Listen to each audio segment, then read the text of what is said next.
아이고, 중졸이라고 무시하는 건 아니에요. 근데 요즘 세상에 중학교만 나온 사람이 이 자리에 있다는 게 솔직히 좀 안 어울리잖아요? 수백 명의 하객이 모인 최고급 호텔 연회장에서 첫째 며느리 윤희가 마이크를 잡고 막내 동서의 학력과 쪽방촌 출신이라는 배경을 낱낱이 까발렸습니다. 게다가 친정이 어딘 줄 아세요? 쪽방촌이에요. 시아버님 칠순 잔치에 친정 식구가 단 한 명도 안 온 이유가 다 있는 거죠. 수백 개의 시선이 일제히 막내 며느리 지연에게 쏠렸습니다. 고개를 푹 숙인 지연의 턱이 미세하게 떨렸고 꽉 쥔 주먹 안에서 손톱이 손바닥을 파고들었습니다. 하지만 그 순간 단상 위에서 묵직한 의자 끄는 소리가 울렸습니다. 칠순의 주인공 최 회장이 벌떡 일어나 성큼성큼 걸어 내려왔어요.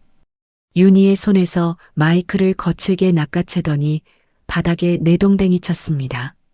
그리고 수억 원 규모의 생신상을 양손으로 움켜쥐고 하객들 방향으로 통째로 엎어버렸습니다. 너희 같은 껍데기들. 한 트럭을 가져와도 내 막내 며느리랑은 죽어도 안 바꾼다. 시아버지는 왜 자신의 칠순 잔치를 직접 엎어버린 걸까요? 명문대 출신 형님들은 왜 중졸 막내 며느리를 그토록 무시했을까요? 그리고 그날 이후 이 집안에 어떤 폭풍이 몰아쳤을까요? 사연 시작하기 전에 구독과 좋아요 눌러주시고 지금 어디에서 듣고 계신지 댓글을 남겨주시면 그곳에 행운과 건강이 가득하길 바라겠습니다. 오늘의 사연 시작합니다. 최고급 호텔 메인 대연회장의 샹들리에 수백 개가 일제히 불을 밝혔습니다. 대동건설 창업주 최동호 회장의 칠순을 축하하는 이 자리에는 지역 정재계 인사들과 대기업 임원들이 대거 참석했고 둥근 테이블 40개가 빼곡히 들어찬 연회장은 인산인해를 이루었죠. 입구에서부터 도열한 호텔 직원들이 최고급 샴페인을 쟁반째 돌리고 7단 대형 케이크 앞에는 수백만 원짜리 요리들이 세팅된 거대한 메인 생신상이 위풍당당하게 자리를 잡고 있었습니다. 그 한복판을 4명의 여자가 패션쇼 런웨이를 걷듯 누비고 있었어요. 명문대 출신 첫째 며느리 윤희가 선두에 섰습니다. 목에는 에메랄드 목걸이, 귀에는 다이아몬드 귀걸이가 흔들렸고 수천만 원은 좋게 넘어 보이는 와인빛 드레스가 샹들리에 아래서 도도한 광채를 뿜었죠. 윤희가 건설업계 사장이 앉은 테이블 앞에 멈춰서며 말했습니다. 어머 사장님, 오래간만이에요. 저희 큰아들이 이번에 미국 아이비리그에 딱 붙었거든요. 아이고 합격 통보받던 날 제가 얼마나 울었는지 몰라요. 나중에 꼭 한번 식사 자리 만들어요. 네. 수진이 옆에서 팔짱을 끼며 맞장구를 쳤습니다. 언니, 오늘 진짜 빛나신다. 아니, 그 드레스 대체 어디 거예요? 나도 좀 알려줘요. 윤희가 드레스 자락을 살짝 들어 올리며 어깨를 으쓱했습니다. 이거 남편 회사 거래처에서 특별히 빌린 거야. 이런 자리에 아무거나 걸치고 오면 되겠어? 체면이 있지. 빌린이라는 단어를 태연하게 내뱉었지만 실상은 남편 회사의 공금 장부를 몰래 조작해 수천만 원을 빼돌려 대여한 것이었습니다. 바로 그 시각 연회장 구석 케이터링 통로에서는 화장기 없는 수수한 검은 정장 차림의 젊은 여자가 배식 직원들 사이를 분주히 오가고 있었어요. 막내 며느리 이지연이었습니다. 아저씨, 이 동선으로 가시면 하객분들이랑 부딪혀요. 뒤쪽 복도로 돌아서 3번 테이블부터 먼저 세팅해 주세요. 지연이 배식 직원의 팔을 잡아 방향을 바로잡아 주었습니다. 이마에 송골송골 맺힌 땀방울을 검은 소매로 훔치면서도 지연의 눈은 쉴 새 없이 연회장 전체를 훑었죠. 그때 VIP 테이블에서 날카로운 비명이 터져 나왔습니다. 아이가 아이가 숨을 못 쉬어요. 유력 국회의원의 부인이 의자를 벌떡 차며 소리쳤습니다. 대여섯 살쯤 된 어린 손자가 목을 움켜쥐고 얼굴이 시뻘겋게 달아오른 채 바닥으로 고꾸라졌어요. 땅콩 알레르기 쇼크였습니다. 지연이 하객들 사이를 헤치며 쓰러진 아이 앞에 무릎을 꿇었습니다. 아이 좀 눕혀주세요. 빨리요. 지연이 아이의 턱을 들어 올려 기도를 확보하고 아이를 옆으로 돌려 눕힌 채 등을 5번 세게 두드렸습니다. 아이의 얼굴에 핏기가 서서히 돌아왔고 막혀있던 기도가 열리며 아이가 크게 기침을 토해냈어요. 국회의원이 벌떡 일어나 지연의 두 손을 덥석 잡았습니다. 고맙습니다. 진심으로 고맙습니다. 이 은혜를 어떻게 갚아야 할지 모르겠습니다. 지연이 고개를 숙이며 조용히 대답했습니다. 아닙니다. 아이 빨리 병원에 데려가 보세요. 국회의원 부부가 명함을 건네며 거듭 감사를 전하는 그 모습을 단상위 지정석의 최동호 회장이 가늘게 눈을 좁히며 지켜보고 있었습니다. 턱 아래로 깍지를 낀 손가락에 힘이 잔뜩 들어가 있었죠. 행사 중반 가족 인사 순서가 시작됐습니다. 오형제 부부가 단상에 일렬로 도열하자 윤희가 자연스럽게 마이크를 집어들었어요. 오늘 이 뜻깊은 자리에 한 가지 기쁜 소식 전할게요. 저희 큰아들이 미국 최고 명문대학에 합격했거든요. 역시 공부는 피가 못 속이더라고요. 저도 서울대, 남편도 연세대, 유전자가 어디 가겠어요. 하객들 사이에서 가벼운 웃음이 흘렀습니다. 윤희의 시선이 국회의원 부부 테이블을 스치더니 입꼬리가 비틀어지며 올라갔습니다. 근데 다들 아시나 몰라. 아까 국회의원님 손자 살린 우리 막내 동서요. 최종 학력이 중학교 졸업이에요. 연 회장이 일순간 쥐 죽은 듯 고요해졌습니다. 아이고, 무시하는 거 아니에요. 근데 요즘 세상에 중학교만 나온 사람이 이 자리에 서 있다는 게 솔직히 좀 안 어울리잖아요? 게다가 친정이 어딘 줄 아세요? 쪽방촌이에요. 시아버님 칠순 잔치에 친정 식구가 단 한 명도 안 온 이유가 다 있는 거죠. 윤희의 목소리가 스피커를 타고 연회장 구석구석 퍼졌습니다. 수백 명의 시선이 일제히 지연에게 쏠렸어요. 지연의 얼굴에서 핏기가 싹 빠졌고 고개를 푹 숙인 채 꽉 쥔 주먹 안에서 손톱이 손바닥을 파고들었습니다. 형수님, 지금 그게 사람한테 할 소리야. 민준이 이를 악물며 앞으로 뛰쳐나왔습니다. 하지만 장남이 민준의 어깨를 한 손으로 눌러 못 박았어요.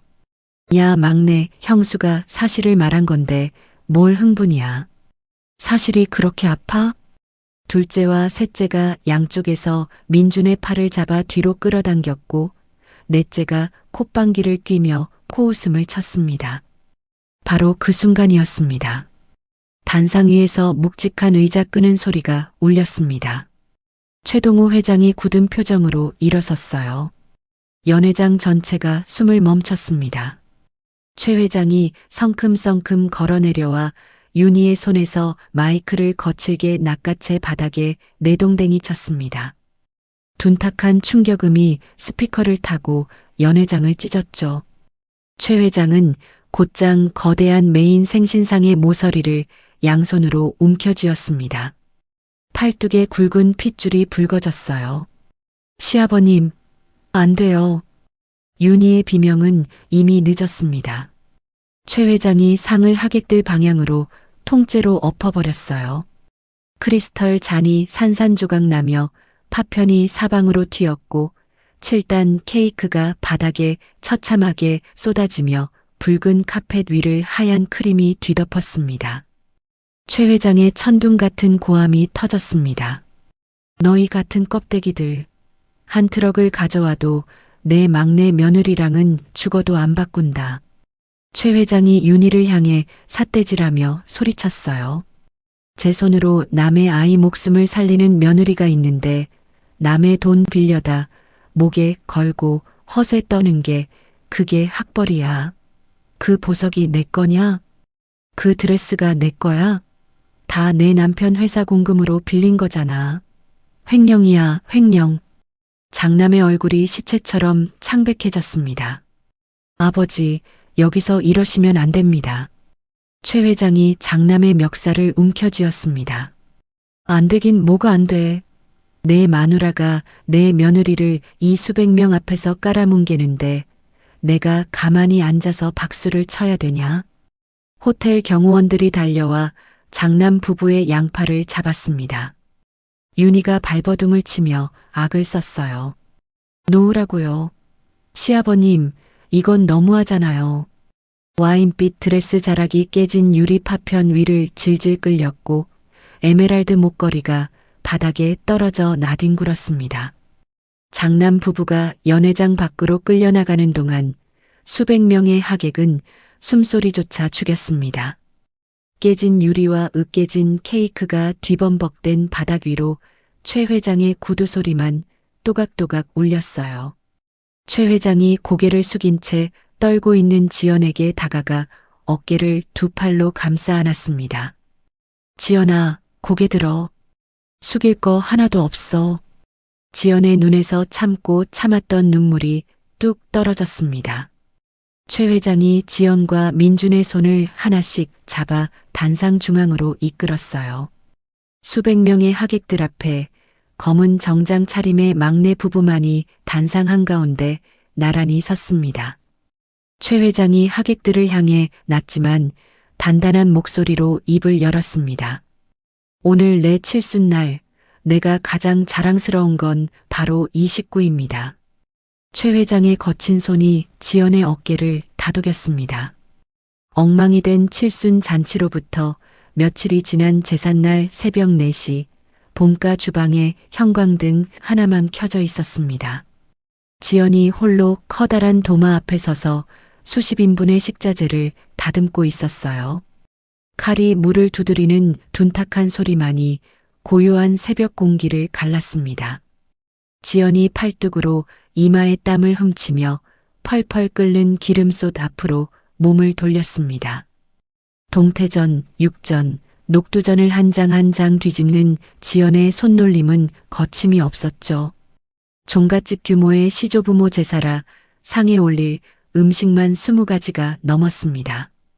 기름이 튀어 손등에 붉은 점이 찍힐 때마다 지연은 입술을 꾹 깨물었어요. 20살 어린 나이에 이 집에 시집와서 처음 맞은 제삿날이 떠올랐습니다. 그날도 이 주방이었습니다. 갓 시집온 20살 지연이 떨리는 손으로 전을 부치고 있었어요. 형님들은 거실 소파에 나란히 앉아 와인잔을 기울이며 영어로 대화를 나누고 있었죠. 지연아, 김장 배추 아직 멀었어?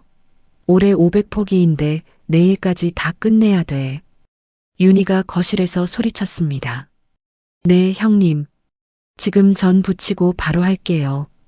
아유, 대답은 빠르네. 손이 좀 빨랐으면 좋겠다. 수진이 와인잔을 돌리며 킬킬 웃었고 셋째와 넷째 며느리가 따라 웃었습니다. 그해 겨울 지연은 사흘 밤낮을 꼬박 세워 500포기 김장을 혼자 끝냈어요. 손가락 마디가 갈라져 피가 배어 나왔지만 반창고 하나 붙여줄 사람이 없었습니다. 저택 대청소도 명절 장보기도 어른들 병원 수행도 전부 지연의 몫이었죠. 형님들은 단 한 번도 주방에 들어온 적이 없었습니다. 10년이 넘도록 그랬어요. 펄펄 끓는 기름 앞에서 과거의 기억을 떨쳐내듯 지연이 고개를 세차게 저었습니다. 마지막 전을 건져 올리고 나물 5가지를 묻혀 접시에 담아내자 동쪽 창문 너머로 새벽빛이 희미하게 번지기 시작했어요. 그런데 바로 그때 현관 도어락에서 삐소리가 울렸습니다. 가족들이 모두 잠든 시각이었습니다. 지연이 국자를 내려놓고 고개를 돌렸어요. 현관에서 누군가 신발을 벗는 소리가 아주 조심스럽게 들렸습니다. 칠순 잔치에서 쫓겨난 뒤 횡령금을 메꾸느라 궁지에 몰린 첫째 며느리 윤희였습니다. 윤희가 검은 모자를 푹 눌러 쓴 채 어둠 속에서 복도를 따라 최 회장의 서재로 미끄러지듯 들어갔어요. 윤희의 손이 서재 금고의 다이얼을 돌렸습니다. 손끝이 미세하게 떨렸지만 입술을 질끈 깨물며 번호를 맞춰 나갔죠. 찰칵 금고 문이 열렸습니다. 윤희가 금고 안을 뒤져 당장 현금화할 수는 없지만 담보 가치가 수십억에 달하는 종산 땅 문서와 인감도장을 꺼내 검은 가방에 쑤셔 넣었습니다. 윤희의 눈이 탐욕으로 번들거렸어요. 이것만 있으면 돼. 이것만 있으면 다 해결된다. 윤희가 가방 지퍼를 잠그며 중얼거렸습니다. 서재 문을 열고 복도로 빠져나오는 순간이었어요. 형님? 지연이 과일 바구니를 들고 창고 쪽에서 걸어오다 윤희와 정면으로 마주쳤습니다. 지연의 시선이 윤희의 부자연스럽게 불룩한 검은 가방으로 향했어요. 형님, 이 시간에 여기서 뭐 하세요? 그 가방에 뭐가 들어있어요? 지연이 한 발 앞으로 다가서며 물었습니다. 윤희의 눈동자가 흔들렸어요. 이게 무슨 상관이야? 비켜. 형님, 그거 서재에서 가져온 거죠? 보여주세요. 지연이 윤희의 앞을 막아섰습니다. 윤희의 얼굴이 일그러졌어요. 인연이 감히 형님한테 길을 막아? 윤희가 지연의 뺨을 세게 후려쳤습니다. 찰싹 소리가 새벽 복도에 쩌렁하게 울렸어요. 지연이 비틀거렸지만 쓰러지지 않았습니다. 지연이 뺨을 감싸 쥔 채 윤희의 가방 끈을 움켜잡았어요. 이건 이 중졸려나. 윤희가 지연의 머리채를 잡아 흔들었고 지연은 이를 악물며 가방을 놓지 않았습니다. 두 사람이 복도에서 뒤엉켜 넘어지며 거친 몸싸움이 벌어졌어요. 과일 바구니가 쓰러지며 사과와 배가 바닥을 대굴대굴 굴렀습니다. 대체 무슨 소리야? 소란에 잠이 깬 최동호 회장이 잠옷 차림으로 거실에 나타났습니다. 최 회장의 시선이 바닥에 엎어진 윤희의 가방에서 쏟아져 나온 종산 땅 문서와 인감도장에 꽂혔어요. 최 회장의 얼굴이 순식간에 돌처럼 굳었습니다. 이게 뭐야? 최 회장이 바닥에 흩어진 서류를 집어들었습니다. 종산 땅 문서를 확인하는 최 회장의 손이 부들부들 떨렸어요. 윤희, 네가 감히 우리 집안 선산 문서를 훔쳐? 최 회장의 목소리가 낮게 깔렸습니다. 그 낮은 목소리가 칠순 잔치날의 고함보다 훨씬 무서웠어요. 윤희가 바닥에 주저앉은 채 두 손을 내저었습니다. 시아버님, 이건 오해예요. 잠깐 빌려가려고 한 거지 훔치려던 게 아니에요. 빌려? 새벽 4시에 몰래 숨어 들어와서 금고를 털어놓고 빌려간다고? 최 회장이 윤희의 머리채를 잡아 현관문 쪽으로 끌고 갔습니다. 윤희가 발버둥을 치며 울부짖었어요. 시아버님, 한 번만 봐주세요. 제발요. 닥쳐. 다시는 이 문턱을 넘지 마라. 최 회장이 윤희를 현관문 밖으로 내동댕이 쳤습니다. 쿵, 윤희의 몸이 현관 앞 시멘트 바닥에 나뒹굴었어요. 최 회장이 부엌에서 굵은 소금 한 줌을 가져와 현관 밖으로 사정없이 뿌려버렸습니다.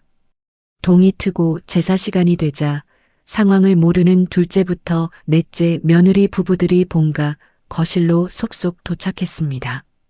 장남 부부의 빈자리를 본 셋째가 고개를 갸우뚱했어요. 큰형님 부부는 아직 안 오신 거야? 아무도 대답하지 않았습니다. 최 회장이 무거운 침묵 속에서 입을 열었어요. 민준아, 앞으로 나와라. 가족 모두의 시선이 막내에게로 쏠렸습니다. 최 회장이 재상 맨 앞을 손가락으로 가리켰어요. 오늘부터 네가 첫 잔을 올려라. 민준이 두 눈을 크게 떴습니다. 아버지, 그건 장남이 하는 건데요. 장남은 이 집에 없다. 네가 해. 최 회장의 목소리에는 한치의 흔들림이 없었습니다. 형들의 얼굴이 일제히 굳었지만 아무도 입을 열지 못했어요. 민준이 떨리는 손으로 술잔을 들어 올려 제상 맨 앞에서 첫 잔을 따랐습니다. 제사가 끝난 뒤 최 회장이 가족들을 거실에 모두 모아놓고 입을 열었습니다. 오늘부로 장남 부부를 이 가문에서 영구히 제명한다. 형님들의 얼굴이 하얗게 질렸어요. 최 회장이 품에서 낡은 목함 하나를 꺼냈습니다. 윤희가 훔치려 했던 종산의 땅 문서와 가문의 대소사 장부가 든 목함이었죠. 최 회장이 지연의 앞으로 걸어가 그 목함을 두 손으로 공손히 내밀었습니다. 지연아, 이건 이 집안의 모든 실권이다. 오늘부터 네가 이 집안의 안주인이야. 지연의 두 눈이 크게 떨렸습니다. 아버님, 이건 제가 받을 수 없어요. 저는 막내인데요. 막내가 어쨌어. 이 집안에서 진짜 며느리 노릇한 건 너 하나뿐이야. 받아. 최 회장이 목함을 지연의 품에 안겨주었습니다. 당장 현금화할 수 있는 돈은 아니었지만 집안의 모든 실권과 안주인의 자격을 뜻하는 징표가 막내에게 넘어간 것이었어요. 형님들이 충격에 빠져 고개를 떨궜습니다. 가족들이 모두 돌아간 뒤 텅 빈 주방에 지연이 홀로 남았습니다. 새벽부터 만든 제사 음식의 기름 냄새가 아직 가시지 않은 주방 한 구석에서 지연이 낡은 장부와 땅 문서를 무릎 위에 올려놓고 손끝으로 천천히 어루만졌어요. 10년 넘게 이 부엌에서 혼자 전을 부치고 혼자 김장을 담그고 혼자 설거지를 했던 수만 개의 새벽이 손끝을 타고 올라왔습니다. 지연의 턱이 떨리기 시작했습니다. 꾹 참고 또 참았던 것이 한꺼번에 밀려왔어요. 소리 없이 눈물이 뺨을 타고 흘러 낡은 장부 위에 뚝 떨어졌습니다. 권한이 막내에게 넘어간 지 불과 한 달이 지났습니다. 장남 부부가 내쳐지고 집안의 권력까지 빼앗긴 충격은 고스란히 시어머니에게로 향했어요. 그날 오후 본가 거실에서 시어머니가 전화기를 붙들고 있었습니다. 장남에게 12번째 전화를 걸었지만 돌아오는 건 차가운 기계음뿐이었죠. 이 녀석이 왜 전화를 안 받는 거야? 아무리 그래도 엄마 전화는 받아야지. 시어머니가 전화기를 소파 위에 내던지며 가슴을 쓸어내렸습니다. 이마에 식은 땀이 송골송골 맺혔어요. 갑자기 시어머니의 두 눈이 크게 뒤집히며 입에서 시뻘건 피가 쏟아졌습니다. 급성 뇌출혈이었습니다. 시어머니의 몸이 소파에서 미끄러져 거실 바닥으로 쓰러졌어요. 주방에서 저녁 준비를 하던 지연이 둔탁한 소리에 뛰어나왔습니다. 어머님, 어머님, 눈 떠보세요. 지연이 바닥에 쓰러진 시어머니의 머리를 무릎 위에 올리며 소리쳤어요. 시어머니의 입가에서 피가 계속 흘러나왔고 눈동자에 초점이 풀려 있었습니다. 지연이 떨리는 손으로 119에 전화를 걸었습니다. 여보세요. 환자가 피를 토하고 쓰러졌어요. 빨리 와주세요. 제발요. 구급차가 도착하기까지의 7분이 7시간처럼 느껴졌어요. 지연은 시어머니의 기도가 막히지 않도록 고개를 옆으로 돌려준 채 손수건으로 입가의 피를 쉴 새 없이 닦아냈습니다. 대학병원 응급실로 긴급 이송된 시어머니는 곧바로 수술실로 들어갔습니다. 수술실 위 빨간 불이 켜진 채 4시간이 넘게 꺼지지 않았어요. 지연은 수술실 앞 차가운 복도 의자에 앉아 두 손을 모은 채 눈을 감고 있었습니다. 형제들에게 연락이 닿은 건 수술이 끝난 뒤였습니다. 응급실 복도에 둘째부터 넷째까지 형제 부부들이 불려왔어요.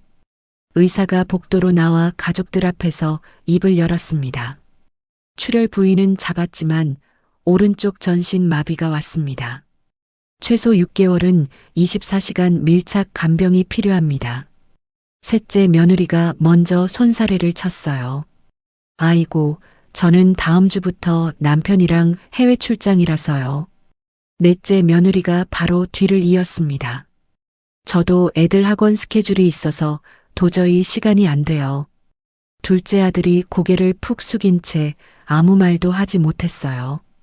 둘째 며느리 수진이 남편의 옆구리를 팔꿈치로 쿡 찔렀습니다. 당신이 말을 해야지. 우리도 사정이 있다고. 그런데 이때 의사가 둘째 아들에게 조심스럽게 물었습니다. 보호자분, 혹시 이전 입원비 미납분이 있으신데요? 입원 수술비와 합치면 상당한 금액입니다. 둘째 아들의 얼굴이 흑빛으로 변했어요. 수진이 남편의 얼굴을 쳐다보며 눈을 가늘게 떴습니다. 미납분이 뭐야? 무슨 미납분? 그게. 솔직히 말해. 수진의 목소리가 차갑게 가라앉았습니다. 둘째 아들이 입술을 달싹이다 결국 고개를 떨궜어요. 도박 빚이 좀 있어. 좀이 얼마야? 가산 대부분. 수진의 눈이 휘둥그레졌다가 이내 얼음장처럼 굳었습니다. 수진이 핸드백을 어깨에 걸치며 벌떡 일어섰어요. 이혼이야. 오늘부로 끝이야, 우리. 수진아, 한 번만 봐줘. 제발. 봐줘? 집을 통째로 말아먹어 놓고 봐달라고? 닥치고 내일 서류 보내. 수진이 핸드백 하나만 달랑 들고 병원 복도를 걸어 나갔습니다. 뒤돌아보지 않았어요. 셋째와 넷째 부부도 서로 눈치만 보다 하나둘 복도에서 빠져나갔습니다. 텅 빈 복도에 지연만 남았습니다. 지연이 중환자실 옆 비좁은 간이 침대를 폈어요. 얇은 담요 한 장을 끌어안고 누운 지연의 앞으로 비급여 수술비 청구서가 쌓이기 시작했습니다. 수억 원에 달하는 금액이 적힌 종이를 한 장씩 넘길 때마다 지연의 손끝이 차갑게 식어갔죠.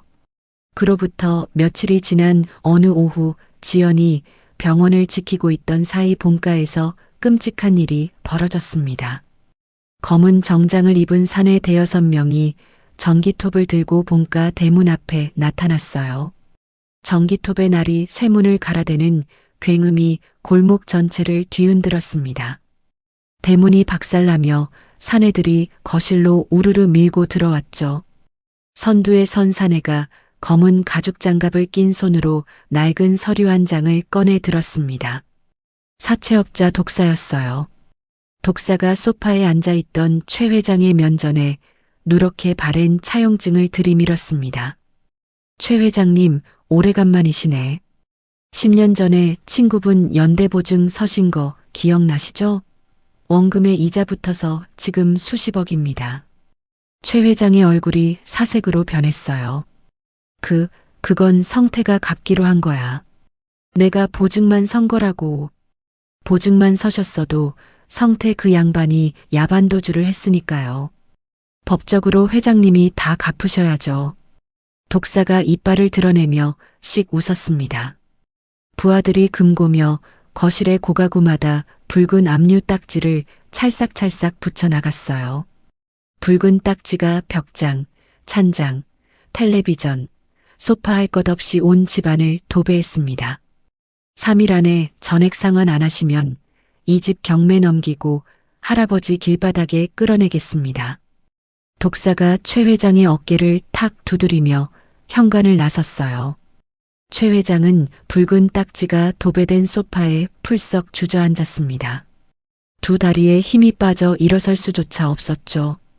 독사의 등장은 우연이 아니었습니다. 쫓겨난 뒤 횡령금을 메꾸기 위해 궁지에 몰린 윤희가 본가를 경매로 넘겨 뒷돈을 챙기려고 독사에게 보증 서류의 존재를 은밀히 제보한 것이었어요. 이 소식을 전해 들은 4명의 형들은 아버지의 전화번호를 완전히 차단하고 자취를 감춰버렸습니다. 천륜을 끊어버린 거였죠. 병원에서 다급하게 달려온 지연과 민준이 본가 현관문을 열었습니다. 거실 풍경이 눈에 들어오는 순간 두 사람의 발이 땅에 박혔어요. 붉은 딱지가 도배된 소파 위에서 너클 잃은 최 회장이 허공을 바라보고 있었습니다. 아버지. 민준이 달려가 최 회장의 어깨를 흔들었어요. 최 회장의 눈에 초점이 없었습니다. 아버님, 정신 차리세요. 아버님. 지연이 최 회장의 손을 잡았습니다. 차갑게 식은 손이었어요. 지연이 바닥에 흩어진 서류 더미를 한 장씩 들춰보다 손을 멈췄습니다.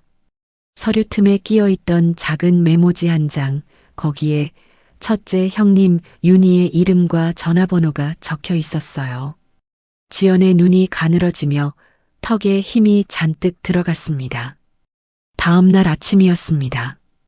약속한 3일 기한이 남았음에도 독사가 철거 용역들을 이끌고 다시 나타났어요. 포클레인이 굉음을 내며 본가 마당으로 진입했습니다. 기한 아직 안 끝났잖아. 이건 불법이야. 민준이 포클레인 앞을 온몸으로 막아섰습니다.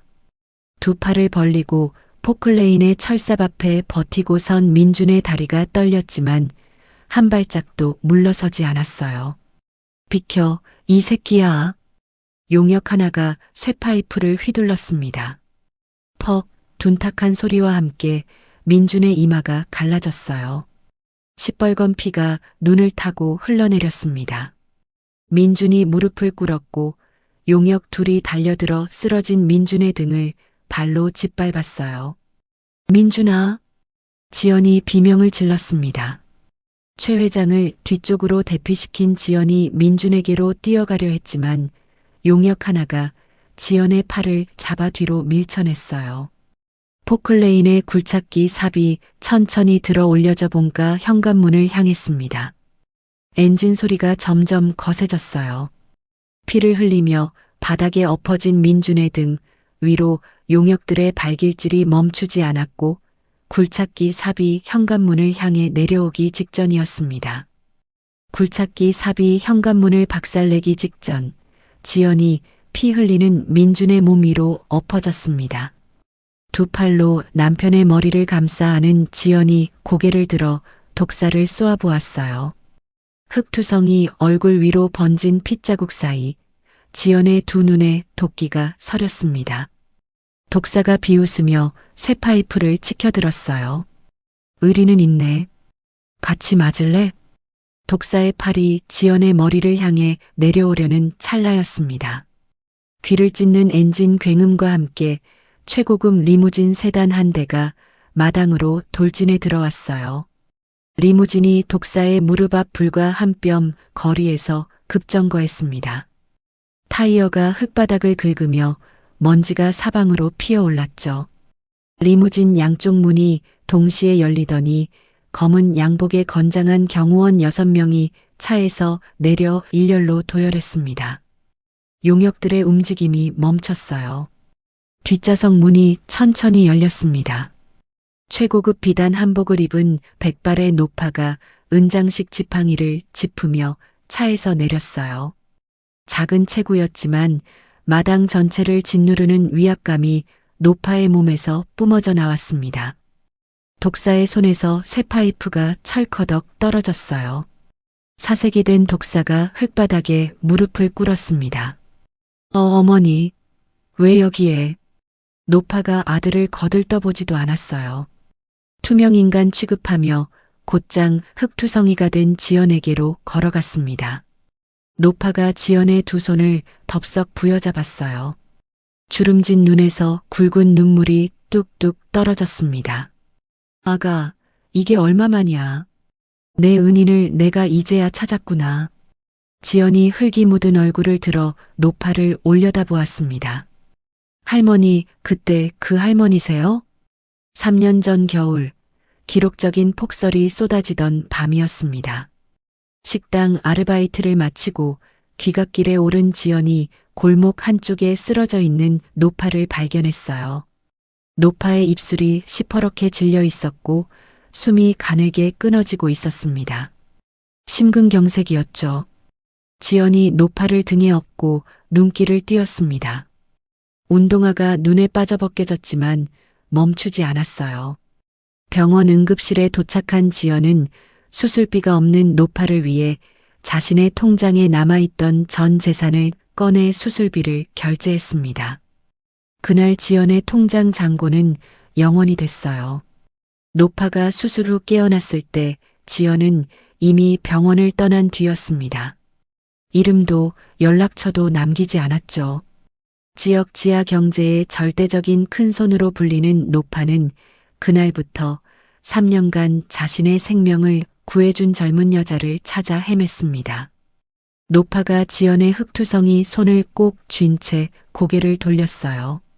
무릎 꿇은 독사를 내려다보는 노파의 눈에서 눈물이 싹 거치고 차가운 분노가 올라왔습니다. 네가 내 은인의 집을 박살내고 있었어? 어머니, 그게 아니라 사업상 채권이.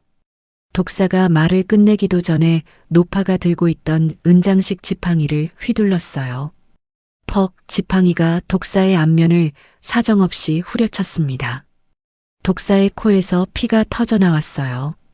사업? 내 어미 목숨 살려준 은인한테 칼을 들이대는 게 사업이야? 노파가 다시 지팡이를 치켜들었습니다.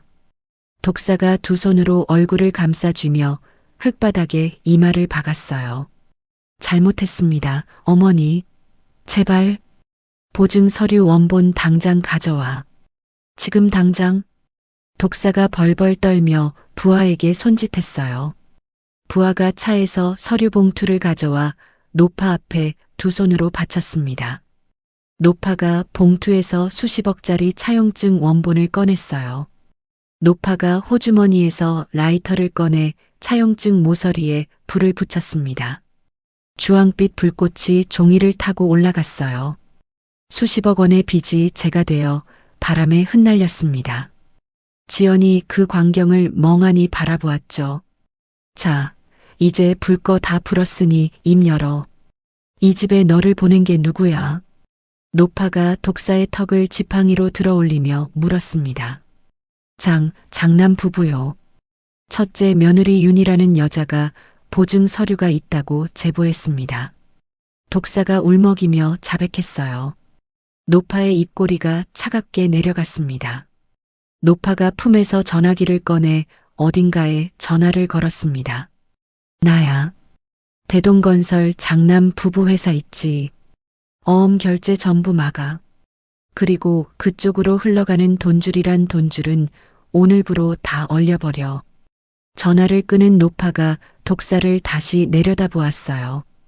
딱지 떼고 꺼져. 내 눈앞에서 당장. 독사가 부하들에게 악을 썼습니다.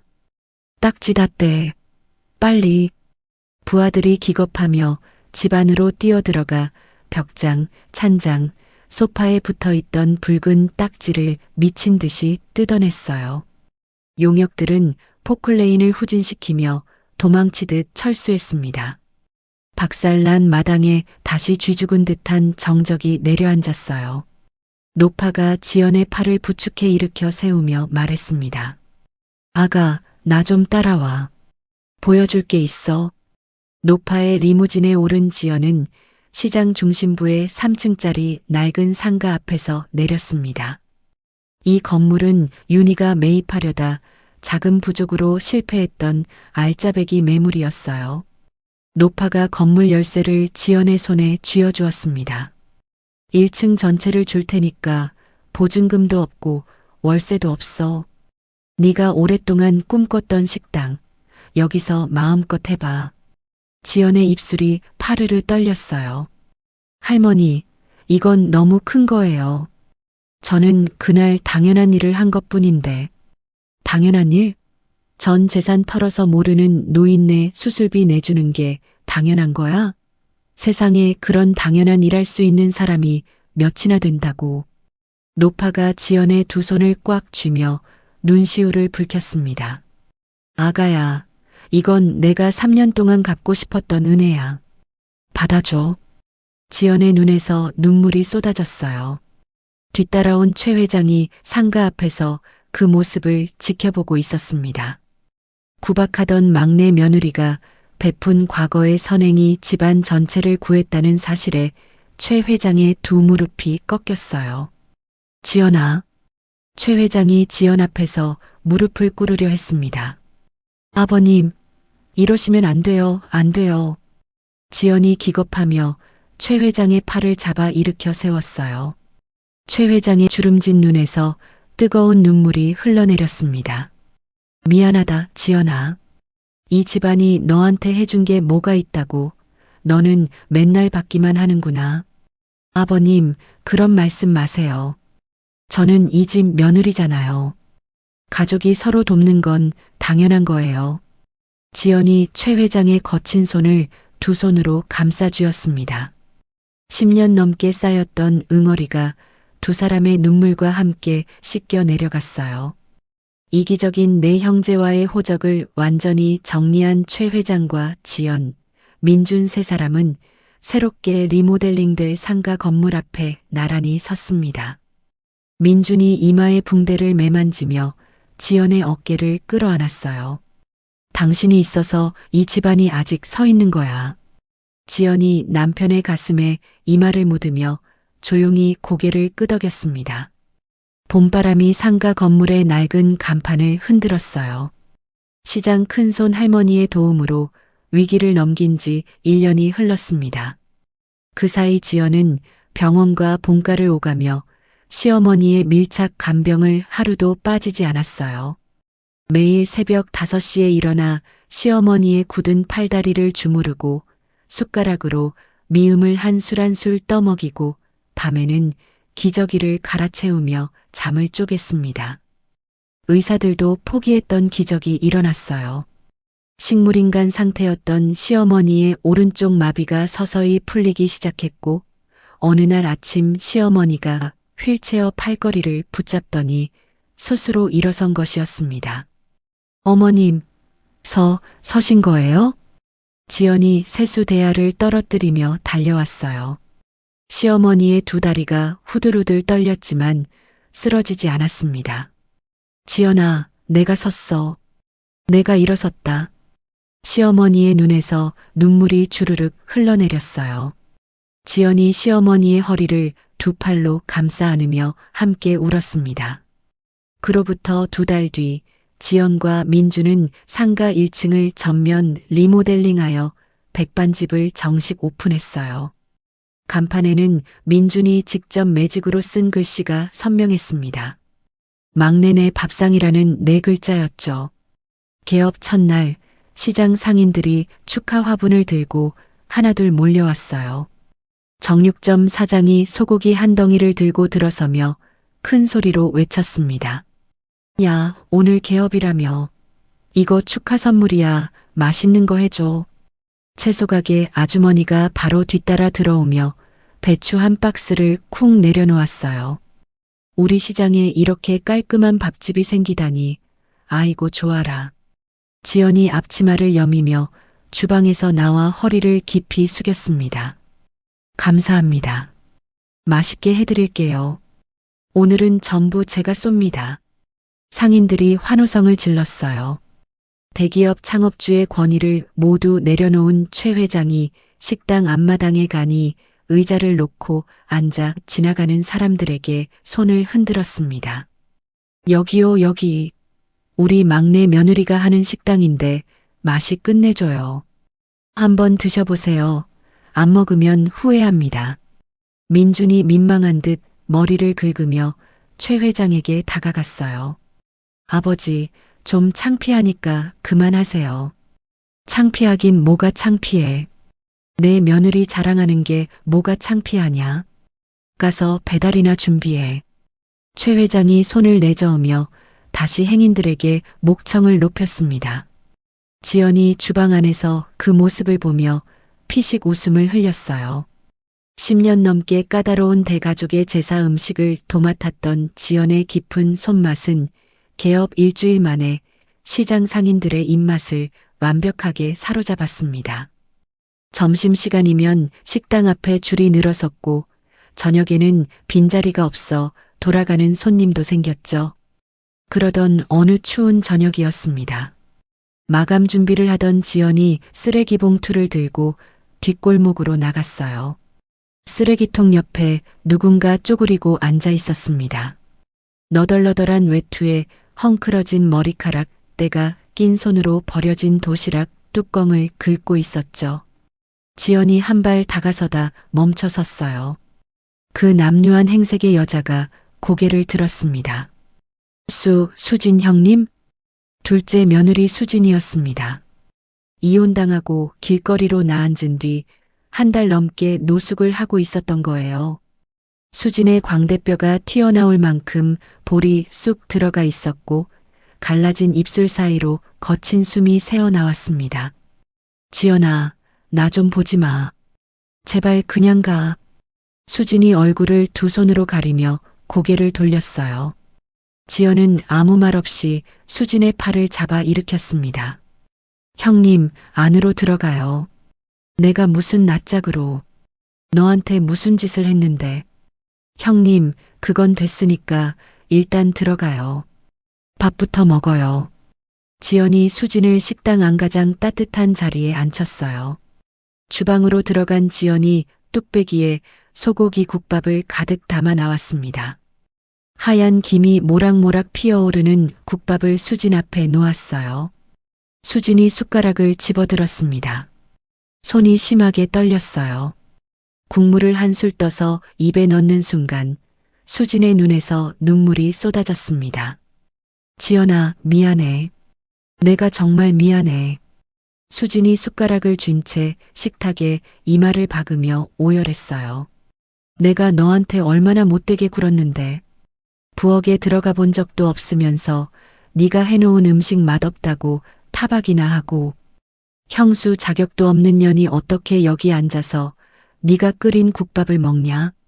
지연이 수진의 등을 토닥이며 조용히 말했습니다. 형님, 다 지난 일이에요. 밥 다 먹고 나서 형님만 괜찮으면 여기서 같이 일해요. 홀 서빙할 사람이 필요했거든요. 수진이 고개를 들어 지연을 바라보았어요. 믿을 수 없다는 표정이었습니다. 너 진심이야? 진심이에요. 형님, 우리 다시 시작하면 안 돼요? 수진이 두 손으로 얼굴을 감싸쥐며 한참을 울었습니다. 식당이 자리를 잡아가던 어느 점심시간이었어요. 모자를 푹 눌러 쓴 여자가 식당 구석 자리에 앉았습니다. 윤이었죠. 자금줄이 막혀 단칸방으로 쫓겨난 윤희는 식당의 성공 소식에 이를 갈며 악랄한 계획을 세워 온 것이었어요. 윤희가 주머니에서 비닐봉지를 꺼냈습니다. 안에는 죽은 바퀴벌레 3마리가 들어 있었어요. 윤희의 눈이 음흉하게 빛났습니다. 이것만 밥에 넣으면 이 식당은 끝이야. 윤희가 고개를 숙인 채 비닐봉지를 밥그릇 위로 가져간 바로 그 순간이었습니다. 잠깐만요. 지금 뭐 하시는 거예요? 옆 테이블에서 벌떡 일어선 남자가 소리쳤어요. 손에 들린 카메라의 빨간 녹화등이 선명하게 빛나고 있었습니다. 500만 구독자를 보유한 대형 먹방 유튜버였죠. 지금 이분이 음식에 벌레를 넣으려고 했습니다. 다 찍혔어요. 유튜버가 카메라를 윤희의 얼굴에 들이밀었어요. 윤희의 모자가 벗겨지며 얼굴이 그대로 노출됐습니다. 식당 안 손님들이 일제히 자리에서 일어났어요. 저 여자 뭐야? 밥에 벌레를 넣어? 미쳤네, 진짜. 경찰 불러. 지연이 주방에서 뛰어나왔습니다. 윤희와 눈이 마주친 지연의 얼굴이 돌처럼 굳었어요. 형님, 이게 대체 무슨 짓이에요? 윤희가 의자를 박차며 도망치려 했지만 정육점 사장이 출입문 앞을 떡하니 막아섰습니다. 어디가? 꼼짝 마. 출동한 경찰이 윤희의 두 손에 수갑을 채웠어요. 윤희가 끌려나가며 지연을 향해 악을 썼습니다. 이지연, 두고 봐. 이게 끝인 줄 알아? 지연이 대답 없이 윤희를 바라보았습니다. 지연의 눈빛에 연민도 분노도 없었어요. 그저 깊은 피로만이 서려 있었죠. 이 통쾌한 적발 장면과 지연의 음식 맛, 노숙자까지 품어주는 따뜻한 식당 이야기가 담긴 유튜버의 리뷰 영상이 그날 밤 업로드됐습니다. 영상은 하루 만에 1000만 조회수를 찍으며 폭발적인 화제를 모았어요. 전국 각지에서 손님들이 몰려들었고 새벽부터 대기줄이 골목 끝까지 이어졌습니다. 연일 최고 매출을 갱신하며 큰돈이 들어오자 지연 부부는 그 수익으로 최 회장 부부가 노후를 보낼 쾌적한 아파트를 현찰로 전세 계약했어요.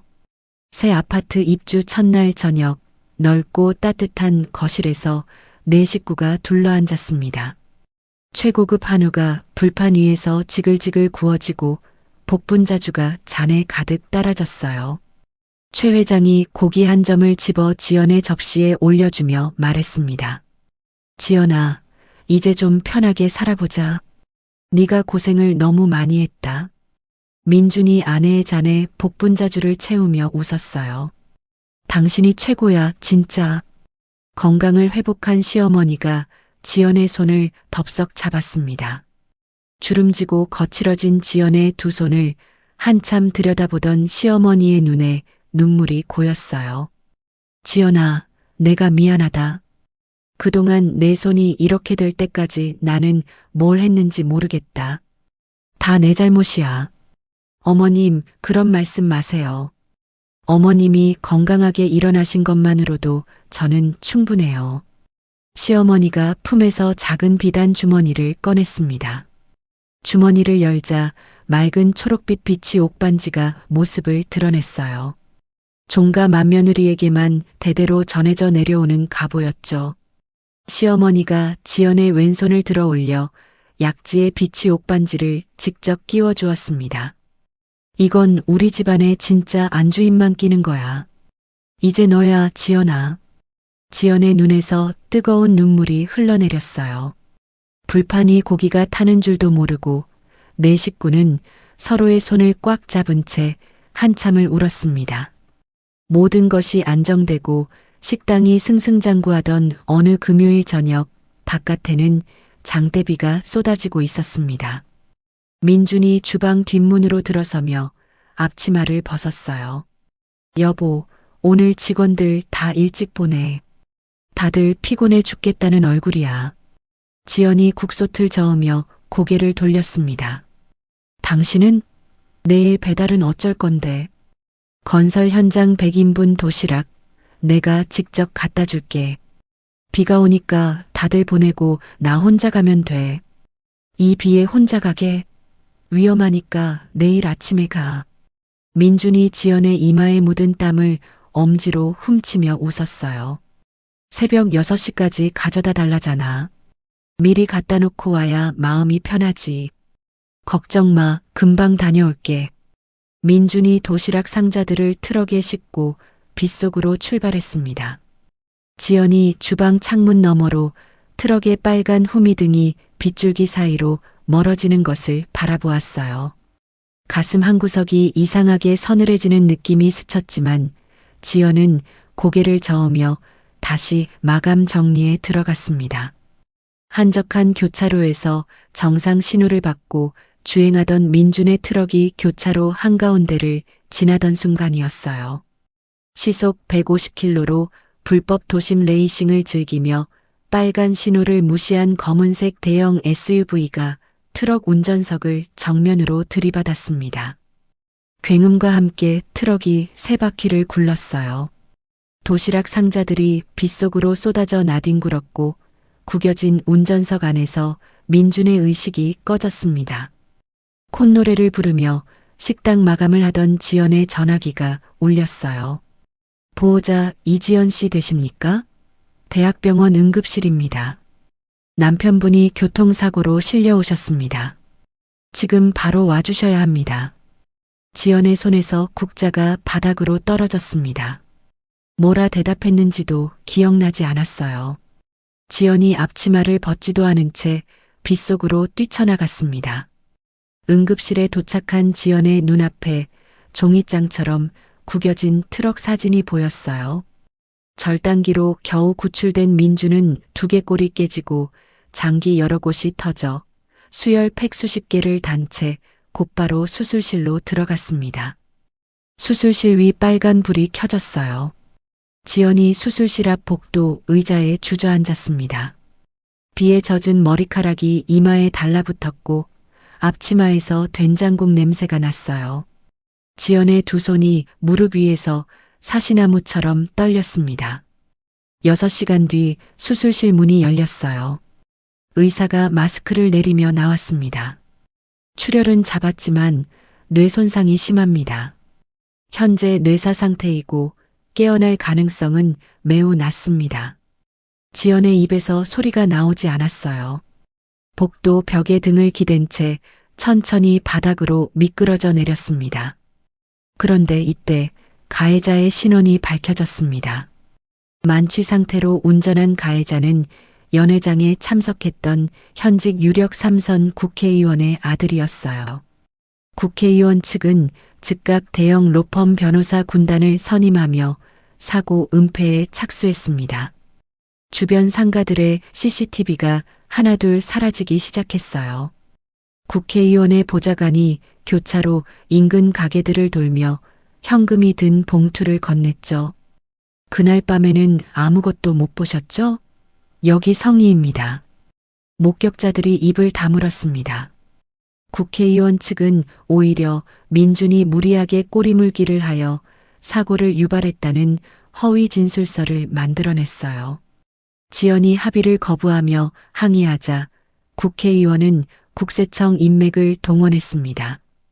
지연의 식당 법인 계좌와 개인 계좌 전체에 대한 세무조사가 벌어졌어요. 모든 자금줄이 한꺼번에 동결됐습니다. 보험금 지급마저 보류된 상태에서 계좌가 막히자 수억 원에 달하는 비급여, 수술비를 당장 현금으로 내야 하는 지연은 극심한 자금 압박에 시달렸어요. 지연이 뜬 눈으로 새벽마다 식당 문을 열었지만 국회의원 측이 고용한 용역 깡패들이 매일 식당 앞을 막아서며 손님들을 쫓아냈습니다. 아줌마, 오늘도 장사 접어. 안 그러면 가게 문짝이 날아간다. 용역이 팔짱을 끼고 출입문 앞에 떡하니 서서 씩 웃었어요. 손님들이 발걸음을 돌렸고 식당은 텅텅 비었습니다. 영업이 완전히 마비된 것이었죠. 그때 중환자실 복도에 낯익은 뒤통수가 나타났습니다. 집행유예로 풀려난 첫째 며느리 윤이었어요. 윤희가 값비싼 코트 깃을 세우고 지연 앞에 턱 서더니 갈색 서류 봉투를 내밀었습니다. 지연아, 나 이제 적으러 온 거 아니야. 도와주러 왔어. 형님이 나를 도와주러 왔다고요? 지연이 서류 봉투를 내려다보며 눈을 가늘게 떴어요. 여기 당장 병원비에 쓸 수 있는 현금 줄 데가 있어. 대신 상가 권리금을 넘기면 돼. 여기 합의서 있으니까 도장만 찍으면 돼. 지연이 서류를 펼쳐보았습니다. 상가 권리금이 시세의 10분의 1도 안 되는 헐값이었고 넘기는 대상은 국회의원의 페이퍼 컴퍼니였어요. 지연의 손이 파르르 떨렸습니다. 형님, 이게 도와주러 온 거예요? 국회의원 돈 받고 브로커 짓하러 온 거잖아요. 지연의 목소리가 낮게 깔렸어요. 윤희의 눈동자가 흔들렸습니다. 브로커가 아니라 현실을 얘기해 주는 거야. 남편은 깨어날 가능성이 없고 병원비는 쌓이고 계좌는 막혔잖아. 다른 방법이 있어? 지연이 합의서를 양손으로 움켜쥐었어요. 종이가 찢어지는 소리가 조용한 병실에 날카롭게 울렸습니다. 지연이 찢어진 합의서를 윤희의 얼굴에 집어던졌어요. 나가요. 다시는 이 병실에 얼씬거리지 마요. 윤희의 얼굴이 일그러졌습니다. 이지연, 후회할 줄 알아. 그 고집이 남편 숨통을 끊을 거야. 윤희가 코트 자락을 휘날리며 병실을 나갔어요. 텅 빈 복도에 지연 혼자 남았습니다. 차가운 병원 바닥에 주저앉은 지연이 무릎에 이마를 묻었어요. 수억 원의 병원비, 막힌 계좌, 죽어가는 남편, 무너진 식당. 막대한 권력 앞에 철저히 무력해진 자신이 한없이 작게 느껴졌습니다. 지연의 어깨가 들썩이며 소리 없는 울음이 터져 나왔어요. 다음 날 오전이었습니다. 국회의원 측의 에이스 변호사가 경호원 2명을 대동하고 막내네 밥상으로 찾아왔어요. 변호사가 테이블 위에 수표 한 장을 집어 던졌습니다. 모멸적인 금액인 건 나도 알아요. 하지만 현실적으로 이게 최선이에요. 24시간 안에 이 쌍방 과실 합의서에 도장 안 찍으면 병원에 압력 넣어서 남편분 산소호흡기 뗍니다. 지연의 얼굴에서 핏기가 싹 빠졌어요. 그건 사람 목숨을 가지고 협박하는 거잖아요. 협박이 아니라 통보예요. 24시간입니다. 변호사가 볼펜을 합의서 위에 올려놓고 일어섰어요. 경호원들이 문 앞에 서서 팔짱을 꼈습니다. 텅 빈 식당 안 차가운 금속 테이블 위에 합의서와 볼펜이 놓여 있었습니다. 지연이 천천히 볼펜을 집어들었어요. 펜을 쥔 손이 파르르 떨렸습니다. 벽에 걸린 시계의 초침 소리만이 텅 빈 식당 안에 째깍째깍 울려 퍼졌습니다. 합의서 위에 떨리는 손으로 볼펜을 가져가던 바로 그 찰나 식당 유리문이 박살 날 듯 벌컥 열렸습니다. 거기 도장 찍지 마.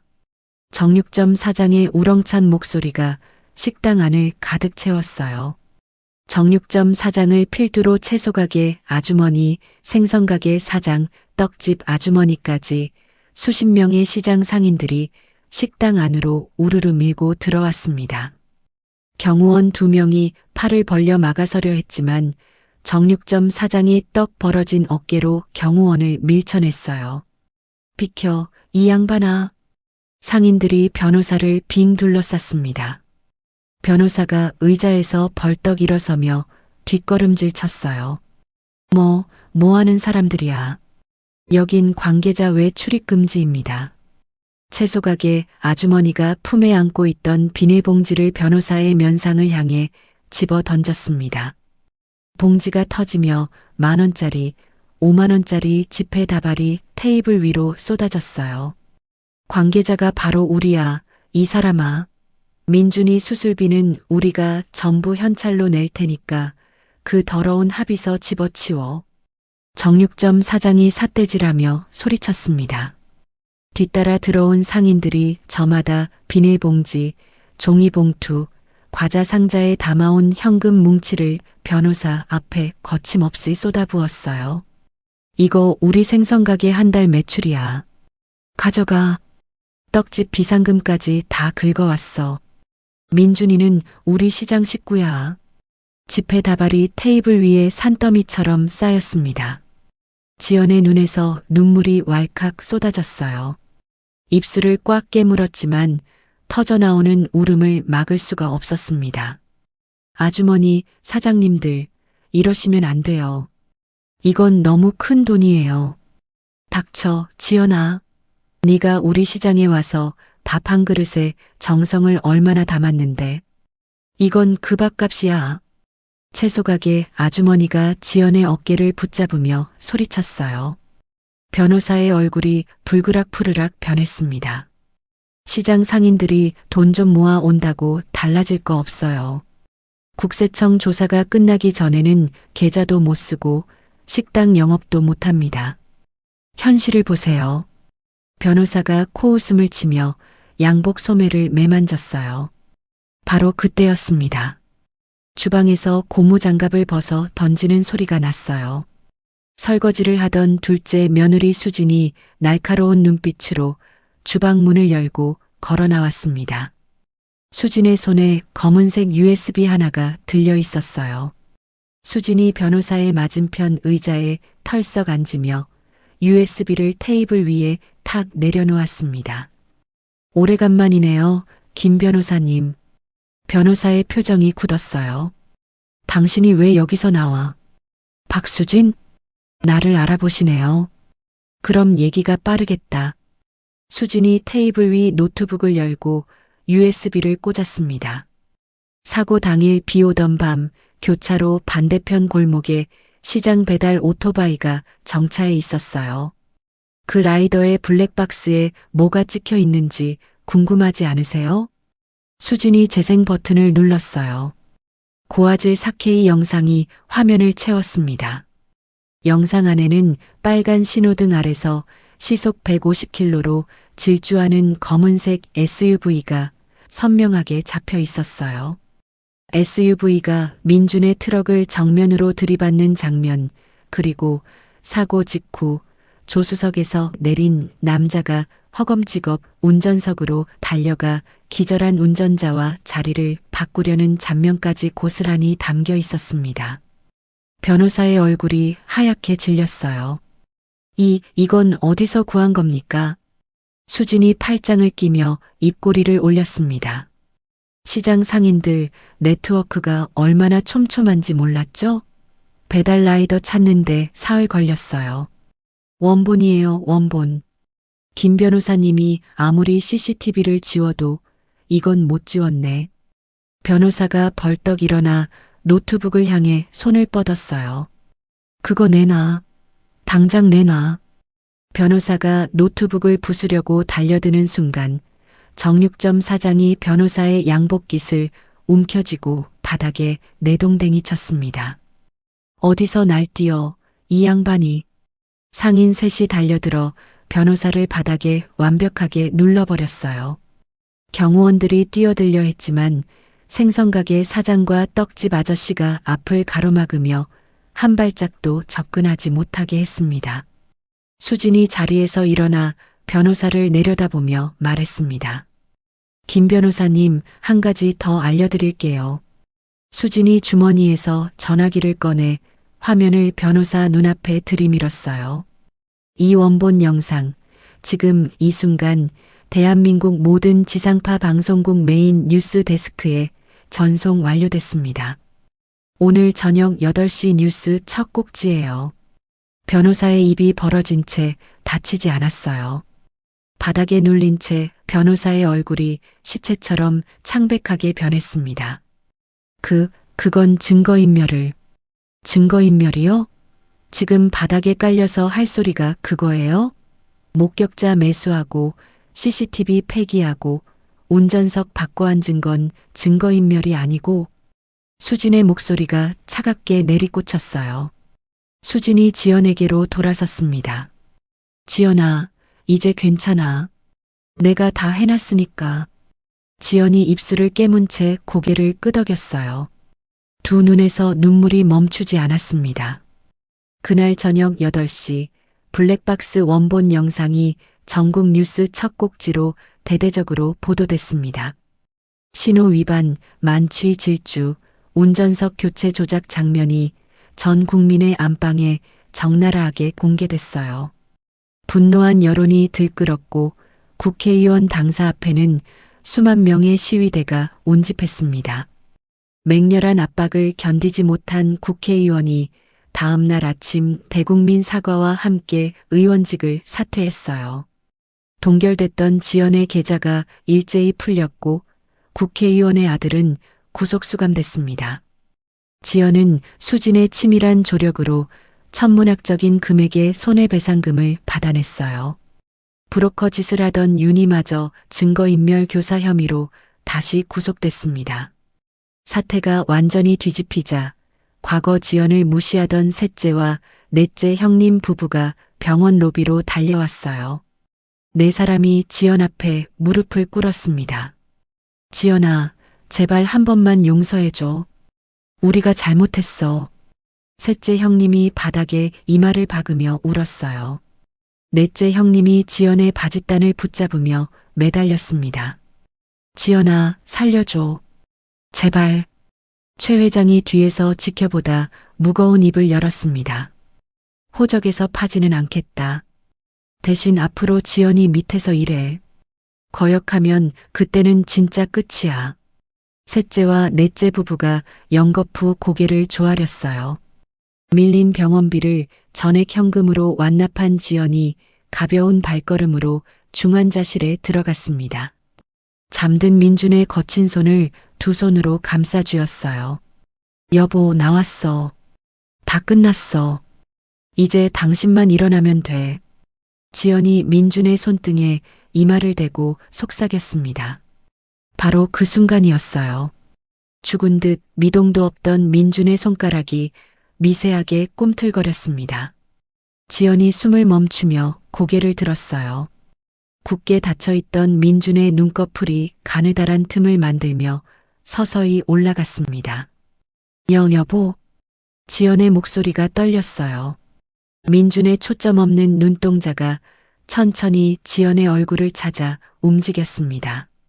기적적으로 의식을 회복한 민준이 6개월간의 고된 재활 치료를 이어갔습니다.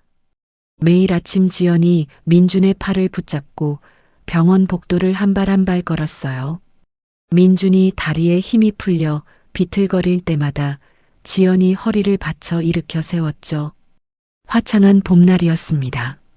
민준이 휠체어에서 일어나 지팡이를 짚고 식당 앞에 섰어요. 시장 상인들이 식당 양쪽으로 도열해 박수를 쳤습니다. 민준아, 돌아온 거야? 정육점 사장이 두 팔을 벌리며 소리쳤어요. 네, 사장님. 이 몸이 돌아왔습니다.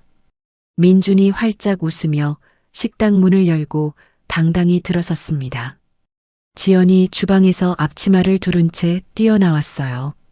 남편의 얼굴을 두 손으로 감싸쥐며 한참을 들여다보았습니다. 살 좀 빠졌네. 당신 밥 먹으면 금방 찌지. 민준이 지연의 이마에 자신의 이마를 맞대며 웃었어요. 상인들이 휘파람을 불고 환호성을 질렀습니다. 그로부터 석 달 뒤 지연 부부는 합법적으로 받아낸 막대한 손해배상금과 동결이 풀린 식당의 누적 수익을 바탕으로 시장 입구에 5층짜리 낡은 상가를 토째로 매입했어요. 낡은 건물이 철거되고 그 자리에 최신식 10층 통유리 건물이 올라갔습니다. 건물 꼭대기에 막내 F&B라는 거대한 간판이 걸렸어요. 전국구 외식 프랜차이즈 본사 사옥이었죠. 콧대 높던 셋째 형님은 프랜차이즈 본사의 말단 주방 보조로 들어왔습니다. 매일 아침 새벽 5시에 출근해 식자재를 다듬고 설거지통 앞에 서서 그릇을 닦았어요. 넷째 형님은 식자재 창고 관리 직원으로 배치됐죠. 영하의 냉동 창고를 오가며 무거운 박스를 나르는 것이 넷째 형님의 일이었습니다. 법무총괄 이사가 된 수진이 매주 월요일 아침 회의에서 셋째와 넷째의 근무 태도를 낱낱이 점검했어요. 셋째, 지난주 금요일 퇴근 시간 30분 일찍 나갔던데. 다음에 한 번 더 그러면 심할서야. 네, 이사님. 죄송합니다. 셋째 형님이 고개를 푹 숙였습니다. 과거 와인잔을 기울이며 지연에게 김장을 시키던 모습은 어디에도 없었어요. 신사옥 오픈 당일 최동호 회장이 최고층 연회장에 정재계 주요 인사들을 다시 불러 모았습니다. 칠순 잔치를 떠올리게 하는 거대한 가족 연회였어요. 하지만 분위기는 그때와 완전히 달랐습니다. 단상 중앙에 선 사람은 화려한 드레스를 입은 형님이 아니라 깔끔한 검은 정장을 입은 지연이었어요. 최 회장이 수백 명의 귀빈 앞에서 마이크를 잡았습니다. 오늘 이 자리에서 공식적으로 알립니다. 우리 가문의 모든 실권과 막내 F&B의 100% 지분 소유주는 대표이사 이지연입니다. 최 회장이 지연의 손을 높이 들어 올렸어요. 연 회장이 박수 소리로 가득 찼습니다. 지연이 고개를 숙여 인사하는 순간 왼손 약지의 비치 옥반지가 샹들리에 아래서 초록빛으로 빛났어요. 그로부터 10년의 세월이 흘렀습니다. 막내 F&B는 전국에 수백 개의 가맹점을 둔 외식업계의 탄탄한 중견 기업으로 성장했어요. 시어머니는 지연의 극진한 봉양 속에서 여왕처럼 호강하며 여생을 보냈습니다. 어느 가을 오후 안방 침대에 누운 시어머니가 곁에 앉은 지연의 볼을 쓰다듬었어요. 지연아. 네, 어머님. 내 진정한 딸이 되어줘서 고맙다. 시어머니의 손이 지연의 볼 위에서 천천히 힘을 잃었어요. 지연이 그 손을 두 손으로 꽉 쥐었지만 시어머니는 평화로운 미소를 머금은 채 눈을 감았습니다. 시어머니의 3년상을 마친 뒤 거동이 불편해진 최 회장이 지연을 불렀습니다. 지연아, 금고 안에 편지 하나 넣어뒀다. 내가 간 다음에 열어봐. 아버님, 무슨 말씀이세요? 그런 말씀하시면 안 돼요. 허허, 사람이 언젠간 가는 거지. 난 충분히 행복했다. 최 회장이 지연의 손을 꼭 잡으며 웃었어요. 며칠 뒤 최 회장이 미소를 머금은 얼굴로 세상을 떠났습니다. 금고 안에는 최 회장의 친필 유서가 들어 있었어요. 지연이 떨리는 손으로 편지를 펼쳤습니다. 내 인생에서 막내 며느리를 얻은 것이 하늘이 내린 최고의 축복이었다. 지연아, 남은 식구들 잘 부탁한다. 지연이 편지를 가슴에 꼭 안으며 소리 없이 울었습니다. 최 회장의 장례식장은 대기업 총수들과 수천 명의 시장 상인들, 전국 가맹점주들이 보낸 근조화 한으로 발 디딜 틈이 없었어요. 장례식장 복도 끝에서 끝까지 하얀 국화향이 가득했습니다. 40대 중반의 중년이 된 지연이 최고급 검은 상복을 입고 장례식장의 중심에 섰어요. 흔들림 없는 자세로 수만 명의 조문객을 굳건히 맞이했습니다. 더 이상 연회장 구석에서 배식 동선을 조정하던 수수한 여자가 아니었죠. 장례식장 밖으로 차가운 겨울비가 내리고 있었습니다. 골목 먼발치, 너덜너덜한 외투를 걸친 여자가 쓰레기통을 뒤지다 고개를 들었어요. 교도소 출소 후 완전한 노숙자로 전락한 윤이었습니다. 건물 벽면의 전광판에 장례식장 뉴스가 흘러나왔어요.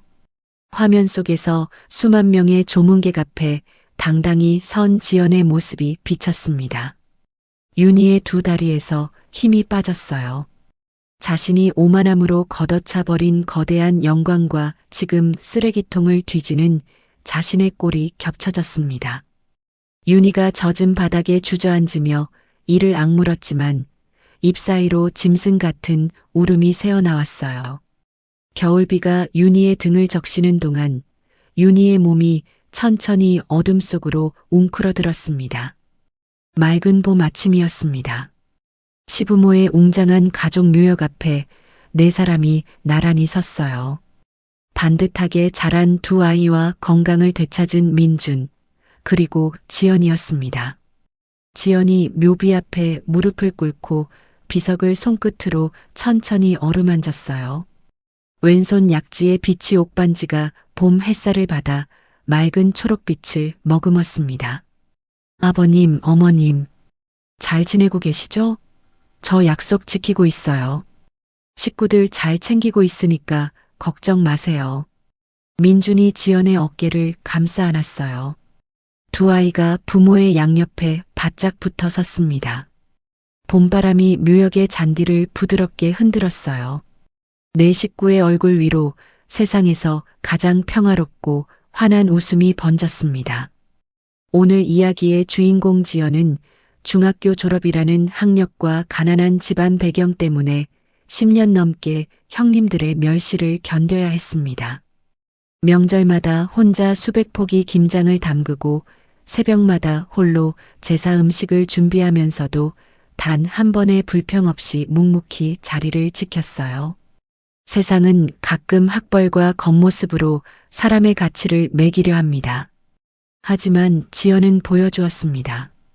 폭설 속에서 모르는 노인을 업고 뛰었던 따뜻한 마음, 쓰러진 아이 앞에서 망설이지 않았던 용기, 자신을 무시하던 형님마저 품어주었던 넓은 가슴. 그것이 어떤 학벌보다, 어떤 명함보다 강한 진짜 힘이라는 것을요. 좋은 사람에게는 반드시 좋은 일이 찾아옵니다.